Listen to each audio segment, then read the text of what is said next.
My name is Carice Turner-Smith. I am the Director of Grantmaking and Community Partnerships here at United Way of Greater Cleveland, and we welcome you all to our request for information session for the 2024-2025 Grantmaking Cycle. And this session is being recorded, so if you have someone that was not able to make it that you think would be interested in hearing our discussion today, or if you want to revisit anything, we will make this recording available to everyone.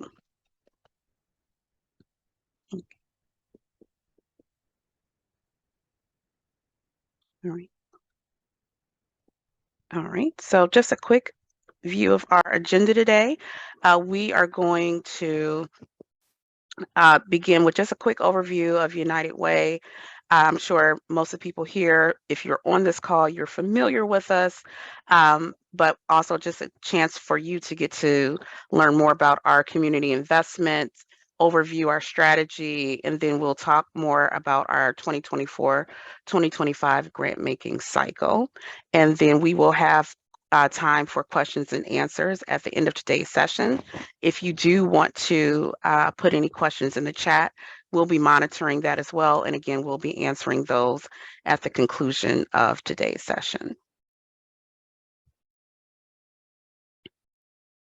Okay, so just a quick overview. United Way of Greater Cleveland, for over 100 years, United Way of Greater Cleveland has served as the convener, connector, and activator within our community to help people get connected to resources for those in need. We've made some progress, but rising poverty rates in Greater Cleveland make it clear that a bold approach would be needed to solve the poverty crisis, and we want to start funding solutions to poverty and not just nonprofit agencies. And so one of the ways that we're doing that, we have a three-pronged approach through our community hub for basic needs. One of those is the United Way 211, which is a great community resource for anyone who's looking for resources in the community, not just those in crisis. Our Center for Excellence in Social Services, which is our learning and professional development hub for our nonprofit and community partners. And then finally, our strategic investments, which is why we are all here today to learn about our community investments. Okay, so really quick, want to introduce the team, and throughout the course of today's call, you'll get a chance to hear from some of us, rather. Our fearless leader is Kenneth Surratt. He's a VP of Community Investment and Chief Community Investment Officer. Franco Formicelli is our Director of 211. Mark Dorney is our Program Manager for United Way, Geauga County. Shelby McGee Kammerer is our Director of Health Initiatives. Miriam Kiefer is our Director of Public Policy, Regional Initiatives, and Government Relations. We also have Ashley King, who recently joined United Way earlier this year as the Director of Housing Stability. Jennifer Kahns, our Director of Strategic Initiatives. Darlene Lugo, our Community Impact Associate, who's been with us for 47 years. I know a lot of you all on the call may know Darlene, so this will be her last RFI information session with us, as she is moving on to retirement at the end of this month. So if you know Darlene, please feel free to shout her out and send her well wishes, as she's been a valuable member to the organization and our team. And we have Renee Timberlake, who is the Director of Economic Mobility. And finally, myself, I am Carice Turner-Smith. I'm the new Director of Grant Making and Community Partnerships. All right, so now I'm going to turn it over to Ken, who's going to talk to you all about our community investment overview and just give you some high-level updates about what's going on in community investment.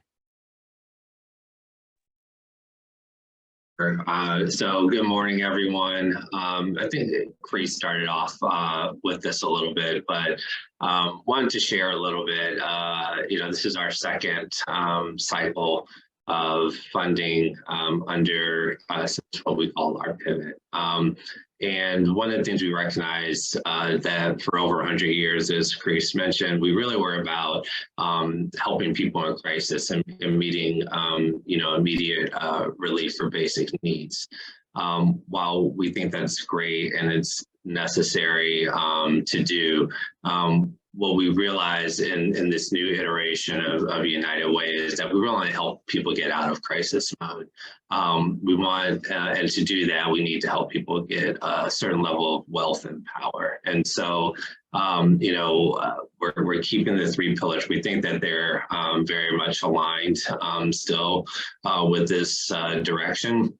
But it's not just about meeting immediate basic needs right now. We really want to invest in people and solutions that really are driving economic equity and mobility. So what we've been saying lately is moving from poverty to prosperity is the direction that we like to go. I can do the next slide, please. And so, just looking again at our last grant cycle, a lot of it really did have to do with addressing COVID and trying to recover from that. And so, we want to focus, again, as I just mentioned, on this idea of economic equity and mobility. And so as we move forward, things that we have focused on last year, over the really, I guess, year and a half now, we've been very much focused on what we call social determinants of work and mitigating benefits cliffs. We feel this is, again, what's helped put us on this path of, really it's about trying to increase people's income and wealth, and with that, their power and their autonomy. So we want to do what we can to continue to invest in that, and I think that'll be very core to what we do and invest in the near future. We definitely are looking to focus on those things that, again, are around economic mobility. We also have very much a focus on racial equity. So that's something that we take very seriously. We understand, I think many of you on this call, being in Cleveland, you can look at pretty much any map and know that it's, a remnant of historic redlining, right? And so we know that there was past discrimination that still plays out in today's world. And so we need to be focused and what's the word I'm looking for? Just very specific and targeted and trying to address that. So we do want to prioritize, both organizations that are led by people of color, but also that serve the communities of color that we know are not in, that historically have been disinvested. Can do the next slide, please. And so, just as an overview, and Chris will go more into the details of this, our grant making cycle for this year. But, again, equity is very important. We're looking to address, as we said for years now, the symptoms and root causes of poverty. We feel that's the way that we help people move forward and move economically. We are very focused on dismantling systemic racism through this work, and we see ourselves as being wanting to invest in innovative ideas that really address the long-term issues. So those are just kind of high-level summaries of what we want to do. This isn't a drastic change for those of you who applied 2 years ago. Chris will go through a little bit more detail of how each, we made a few changes, but nothing drastic. But I think the biggest shift and what I wanted to leave you all with is really the focus on that movement, right? The economic mobility. And that can happen in many ways, you know, but it's making people and families stable so that they can move forward income. You know, it's not just workforce. I don't want to give off that impression. Like I said, our 3 priority areas are still our 3 priority areas, and we feel that they all contribute to this movement. So with that, I will turn it back over to Chris. Thank you, Ken. So the next portion of what we wanted to talk about today was giving you an overview of our community investment strategies and goals.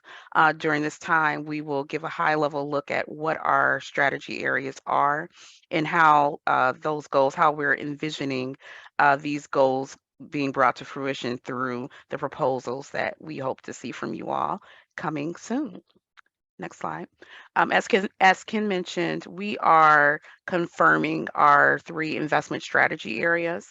The grant amounts are also remaining the same.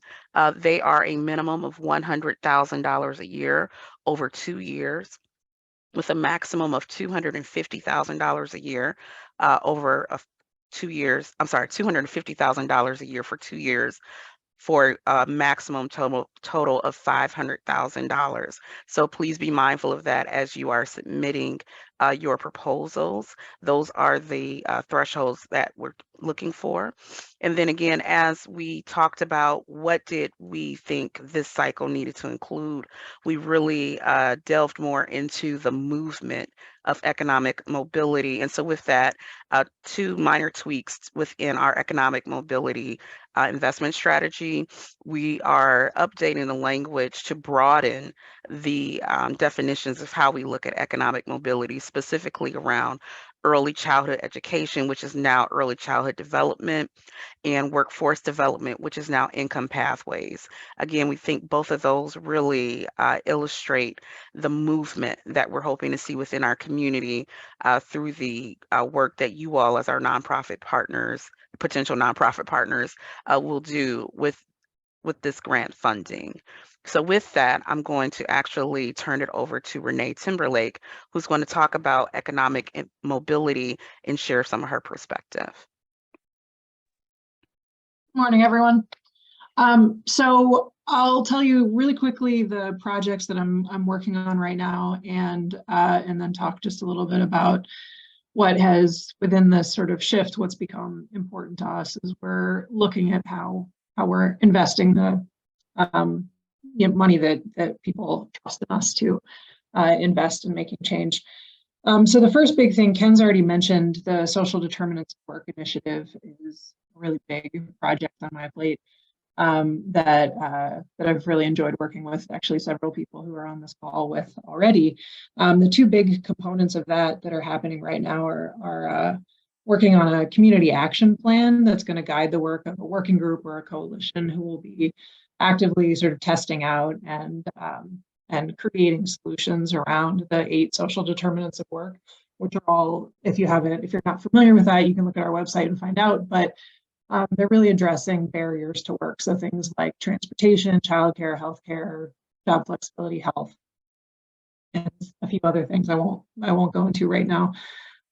So the working group will delve more into how to create solutions around the social determinants of work. The other thing we're working on in that initiative is an employer toolkit, and that will work directly with people who, we're going to start with our board and people who fund United Way, and work with them on changing some of their practices to better support employees, particularly low wage employees, to be, more on this income pathway plan that Ken laid out for you. Another big piece of the income pathways work is the workforce funders groups. I serve on that group, and we do sector partnership funding that are more employer-led initiatives that get at increasing pathways for historically excluded people from IT, manufacturing, healthcare, so looking primarily at women and people of color and making sure that those folks are able to access those industries and mobility within them. For our early childhood development, the project I'm mostly focused on right now is Family Space. It's a family-centered program with both public library systems in this area, so the county, Cuyahoga County and Cleveland. And they are family-led, so they have family advisory committees and are really sort of unstructured, intentionally unstructured places to build community and develop relationships to support parents with young children. So those are examples of projects I'm personally working on. I think in the economic mobility category, what we're really looking at are mitigating benefits cliffs, as Ken said before. What are some projects that are eliminating barriers to economic mobility? And again, as Ken said, it's not necessarily workforce, but there are other things that go into whether a person can get to work and can excel at work. And then for early childhood development, I'd say, with the programs that I've been in more involved in, Family Space and Scholar House are really 2-gen or whole family approaches. And so that's a priority, but as is kindergarten readiness. And I will stop there, but I think we'll have questions later if you have any.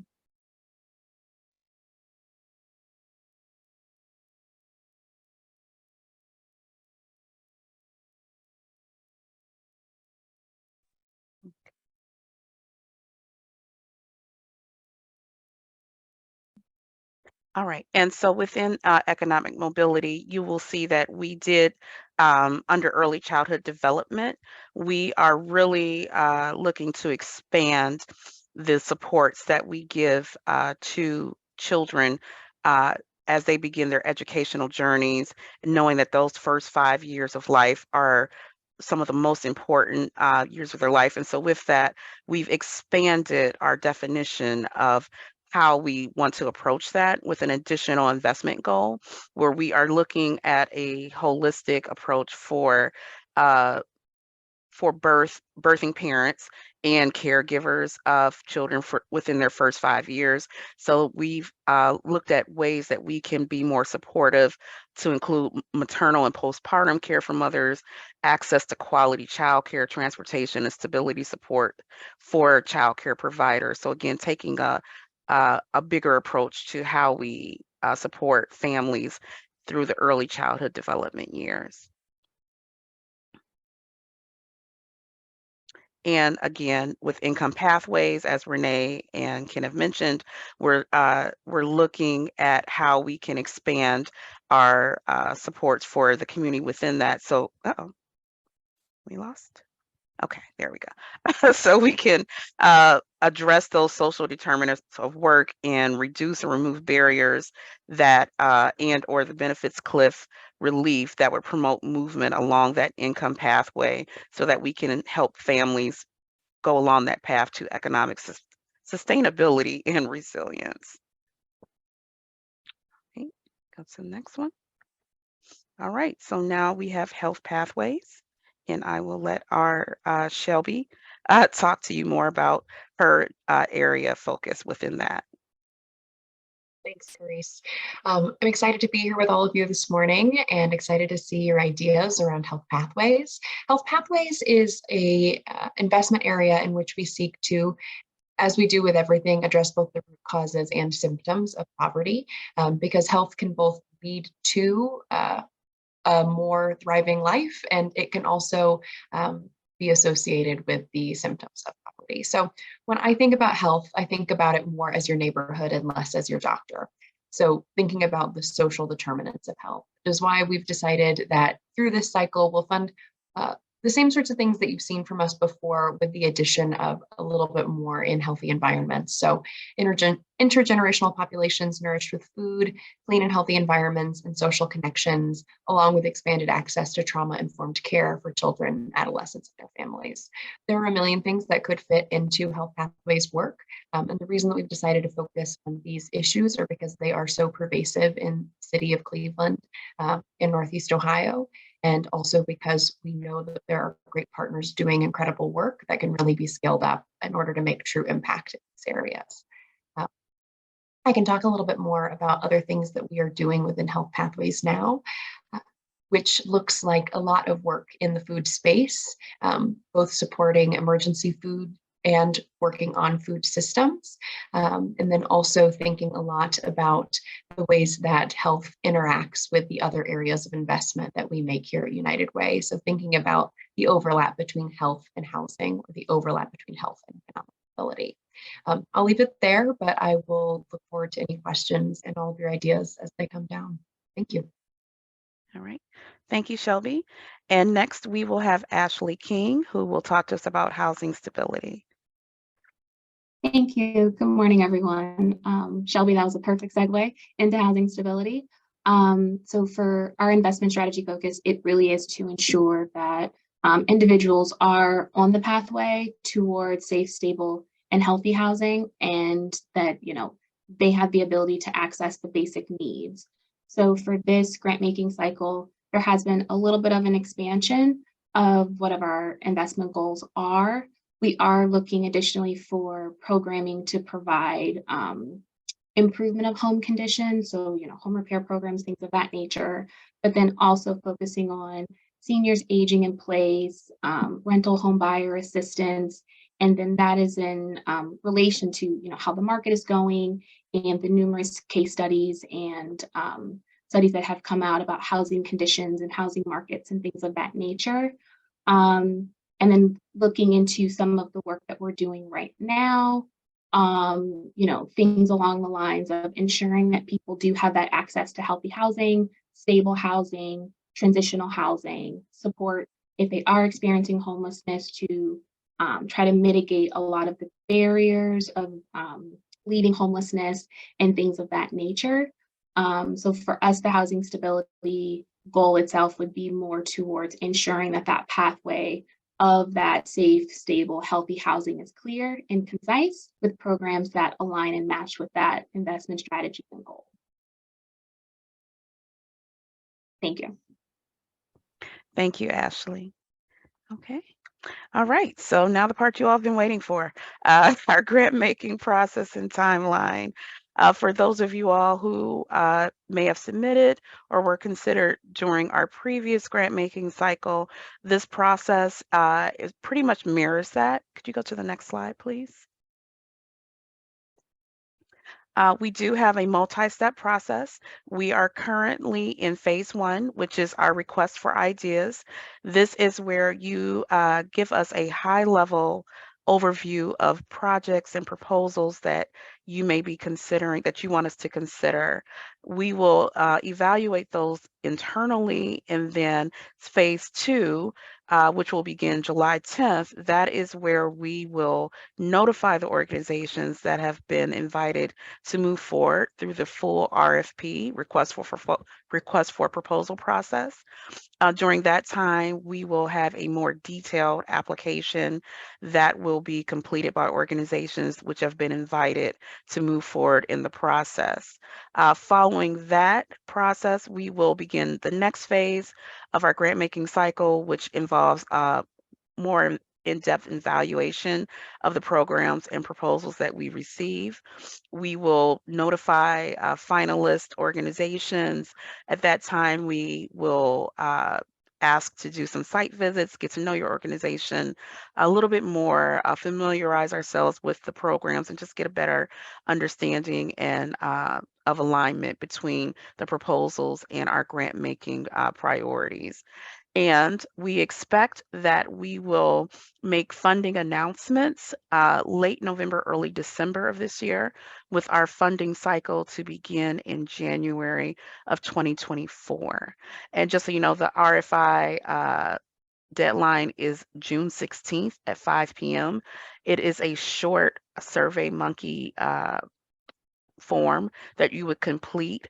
The more detailed application is for the second phase. So we will provide everyone who has registered for today's session, as well as anyone who's on our website. There is a link to the SurveyMonkey form available there, so you can take a look at it and get an idea of what type of information would need to be provided for the first phase. Grace, can I interrupt and just add one thing? Sure. That you'll see in the SurveyMonkey too, where we're trying to do is also collect any volunteer opportunities that your organizations may have. We get requests all the time. This is another way we feel we can be supportive to the community. So please make sure you fill out that section, as well as an area around ideas that you'd like to see our Center for Excellence like to tackle and share supports for you all. So if you have ideas for that as well, it's another reason we really want you to complete the SurveyMonkey. Yes, thank you. Yes, definitely. Okay. All right, so we are going to just bring a few frequently asked questions. We do have a more detailed FAQ page on our website, but we just wanted to highlight some questions we typically get right off the bat, and then we'll open the floor for any additional questions that anyone may have. So the first question is, how can I submit an RFI? As I just mentioned, that is done through our SurveyMonkey form, and those must be received by 5 p.m. on June 16th. Again, it's a high-level form for you to talk to us and share your ideas about your proposal. And as Ken mentioned, also give us any information that we can use to help make the connections between organizations or people who want to further support your organization through volunteerism or additional engagement opportunities. The second question, can you submit more than one idea? We know that there are, at this point, as we identify needs that are often overlapping, or organizations just have so many things going on, you want to submit more than one idea. However, at this time, we are accepting one application per organization.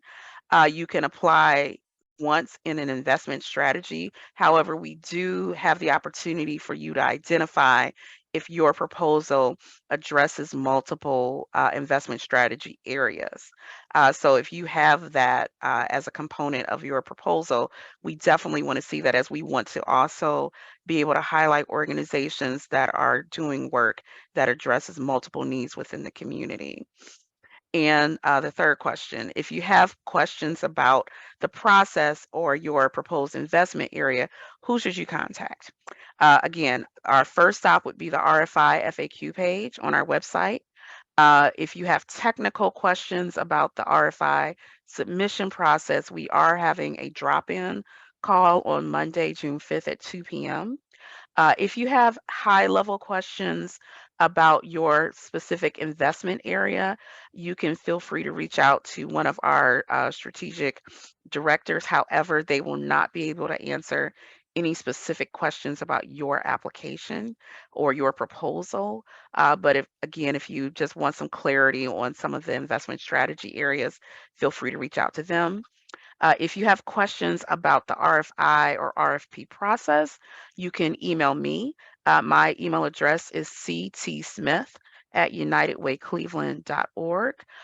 Or again, if you have connections with any of our directors or Ken, you can always, or Darlene, you can always send those questions to any of us, and we will do our best to get those questions answered for you. So at this point, I will open the floor for any questions that anyone may have.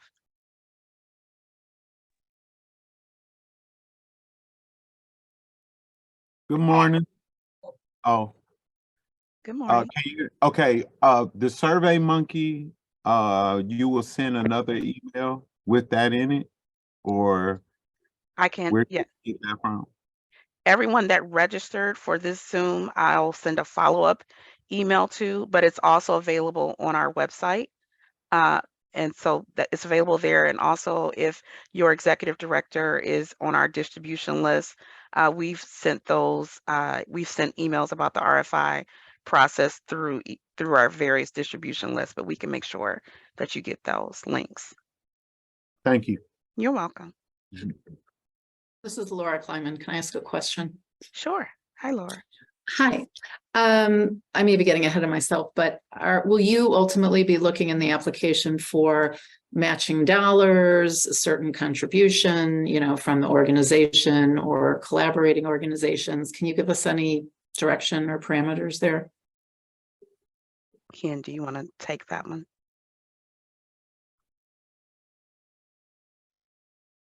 Sure. So we will not fund 100% of kind of like operating costs for anything. It's pretty flexible dollars, but I think showing that there is other supports that are contributing is important. So does that answer your question, Laura? That's fine. Yeah. Okay. Okay. Thanks. I have a question about the budget and how much detail is expected in the SurveyMonkey budget. Okay. I'm sorry, I didn't hear the question. Can you repeat it? My question is about the budget that's required to be submitted in the SurveyMonkey. How detailed is that expected to be, given that that is just like a concept paper? Were you going to speak in? Yeah, it's not a super detailed budget. This is to get a general estimate. I think to see some of what maybe Laura was trying to ask, like what, the total cost of the project or program that you're looking to undertake. We're not asking you to list out salaries of FTEs and this much is for like it's pretty broad categories. You'll see when you get to it. So it's pretty high level. We're not asking you to, document every penny and every line.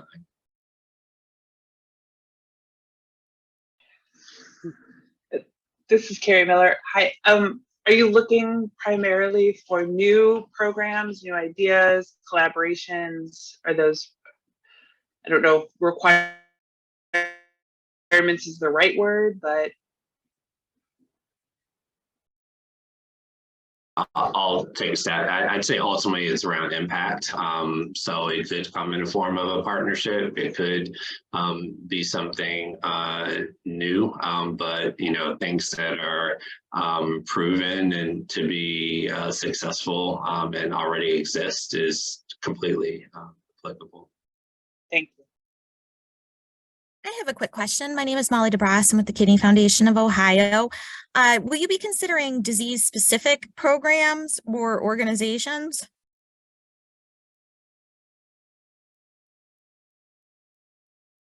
I think it'd be hard to say that without understanding a little bit more detail. So, if you have a question, that's, does this specific program meet our eligibility requirement? I would ask that you just kind of send an email to Grace, and then we can, have that conversation about eligibility.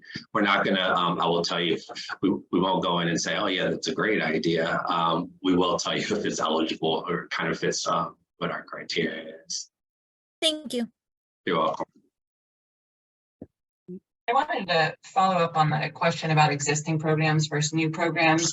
How does programs that are currently funded by United Way fit into that? Is there a priority, lack of priority?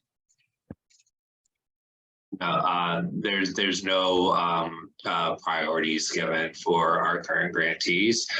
They are eligible to apply just as any new applicant as well. So there's no preference given right now. Okay, but it's not, if something's currently funded, that doesn't disqualify it. No, it does not. Okay. Thank you.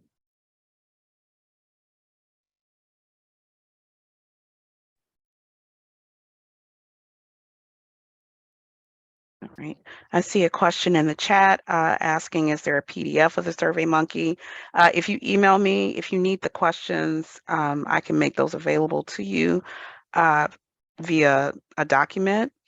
Another question is, will a one-year budget overview be sufficient, or would you like to see the anticipated cost for the entirety of the grant period, i.e. 2 years? I would say that we would like an estimate of the 2-year budget for the proposal. Let's see.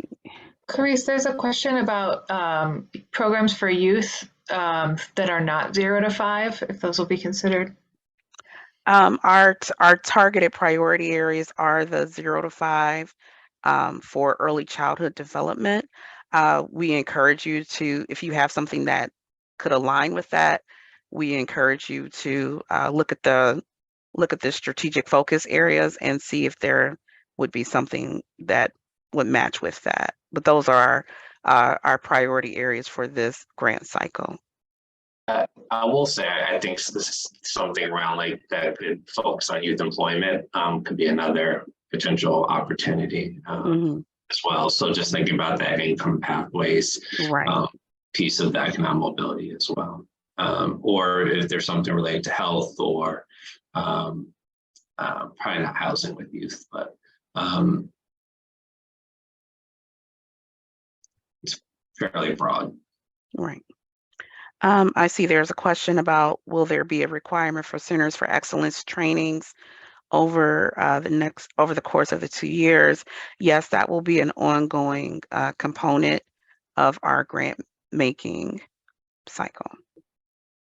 And just a follow up to that, this is why we want the input from you all as to what you feel will be valuable with those Centers for Excellence. And for those who aren't familiar, our grantees have their own kind of specific track over the 2 years that they are grantees. But then there's also what we have, what we call Center for Excellence Live. And so that is where we'll do kind of free webinars on topics that could be relevant to any nonprofit, and is welcome to anyone in the community to view and watch. So, you can see those on our webpage, some past ones. But again, I'm just making a plug to please fill out, both the volunteer section of the SurveyMonkey as well as the Center for Excellence, so that we can make sure that that programming is relevant and supportive of your needs as an organization.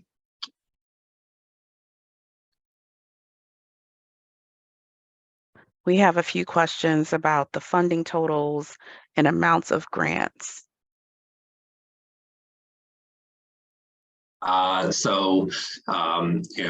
We are an organization that basically fundraises our budget.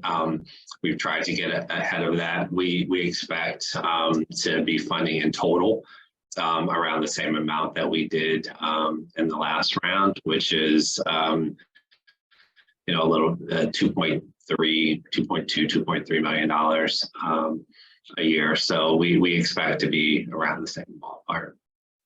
Okay, thank you. We have another question. If a program meets multiple interest areas, should we choose to focus on one or discuss both?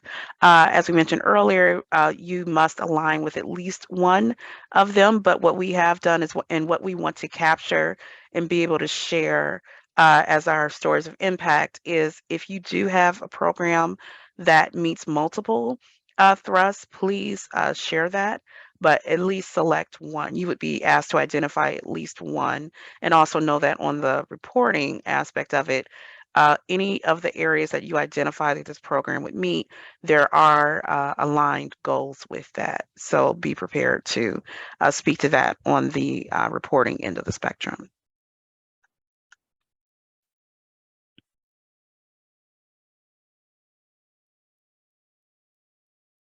Okay. Do we have any other questions? There's a question about 2Gen work, convening and coordinating. Is there an interest in funding orgs that focus on convening and coordinating services for 2Gen work? It sounds like about funding coordination as opposed to direct service, maybe, is the question. I think that's one that if you could tell us a little bit more, it's hard to tell from just that description, but I'm happy to have that conversation to see if it fits.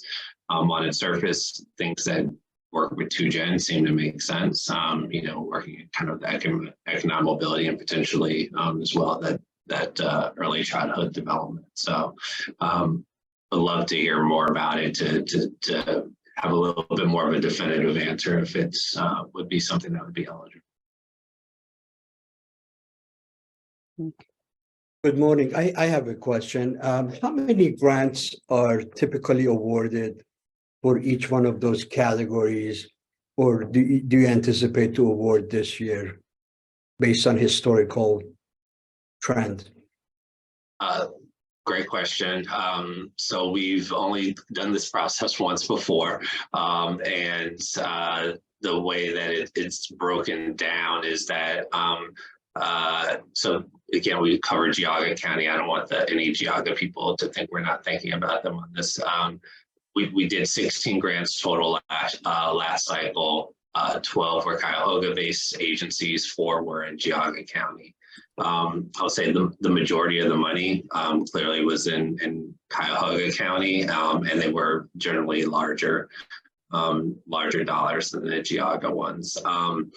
So in each one of the priority areas, that range, but typically they were like around 4 or 5 agencies in each that were funded. Thank you. You're welcome. I had a follow-up question about the additional investment in children and families who have experienced traumatic events. Is there a specific kind of community need that motivated that change? Like, I don't know, gun violence or anything like that? I will say definitely, you know, one of the kind of broadening of these categories really has come from, you know, the work of our directors in the community, as well as, you know, the trends that we're seeing, and as well as aligning to kind of areas that are receiving other public investments as well, right? So we know that there is a focus and attention on them. So it's really kind of all of that that's in there. I wouldn't say it's one specific thing. You know, gun violence definitely is one that you know, is unfortunately plaguing our community. You know, and has a lot of traumatic effects. But you know, we're still just coming off of the pandemic, and we know that there's a lot of trauma that was caused throughout, you know, the worst times, the big early years of the pandemic. So, you know, it really could be addressing a wide variety of areas. But yeah, it's something that we heard enough that we felt we wanted to make sure that we opened up the ability for organizations to focus on that. Thank you. I see a question asking about, are there any programs that will focus on serving seniors who are age 55 and older? I wanted to see if Ashley or Shelby or Renee wants to talk, or Jennifer, if anybody wants to talk about some of our existing programs focusing on senior populations, to give an example of some of the work we do.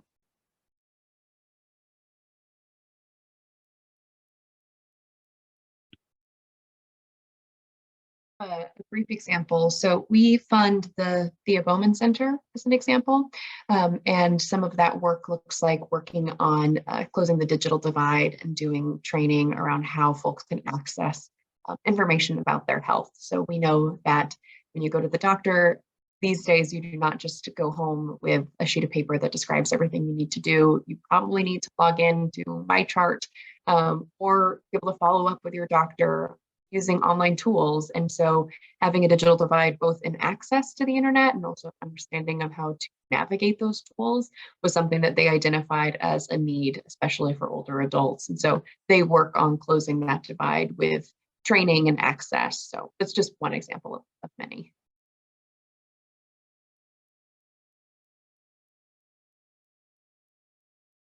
Thank you. Let's see. Does anyone else have any questions from the floor? See some more in the chat here. I'll try and get through a few of these quickly. Minimum or maximum funding amount for proposal.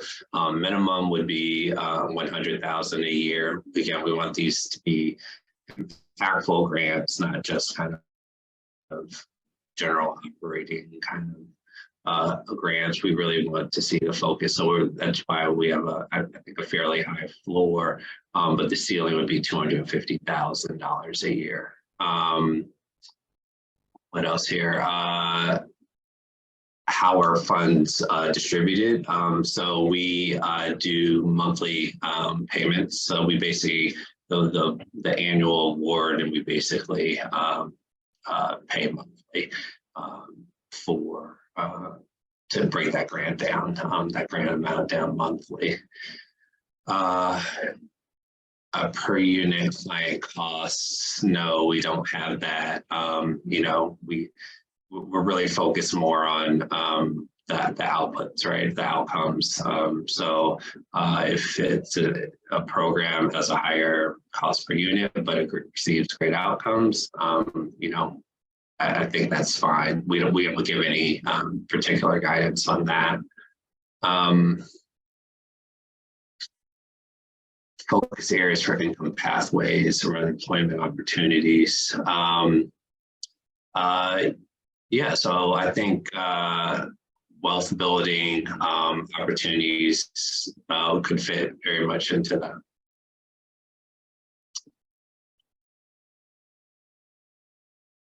Let's see this last question here about collaborative efforts.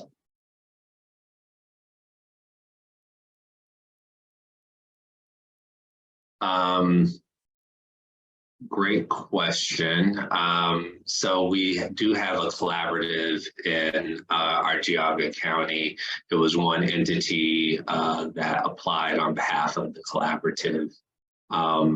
You know, I don't know. I think it depends on what it is that you're applying for you all to determine who the best applicant is on the surface. But I would say that if it's the collaborative, it really is about the outcomes of the collaborative, not just the lead agency or the applicant itself.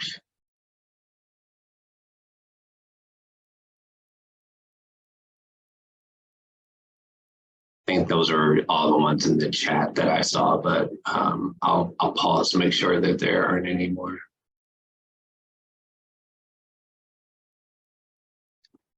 I don't see any more on my end as well.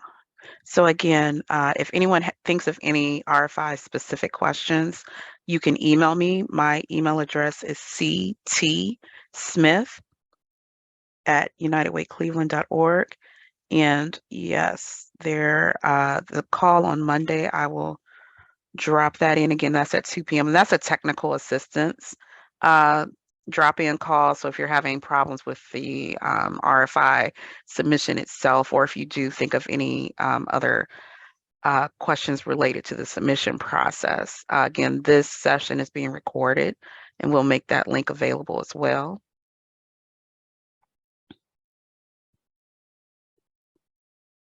And this recording will be available soon. I will be working with our social media coordinator to get that online. So if you follow us on LinkedIn or any of our other social channels, we'll post the link to the recording there, as well as through the distribution channels. We sent the information out about this meeting.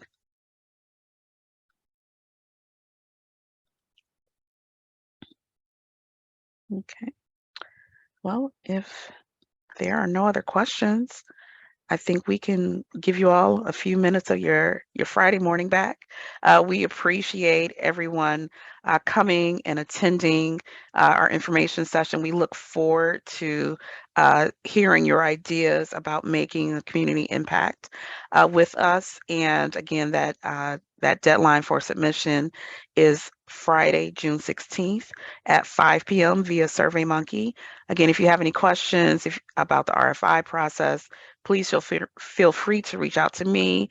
If you have a connection with any of your specific area directors and you want a little bit more insight into their specific area, you can reach out to them as well. Again, thank you. We appreciate you all, and have a happy weekend. Happy Friday and a good weekend. Thank you all. Thank you.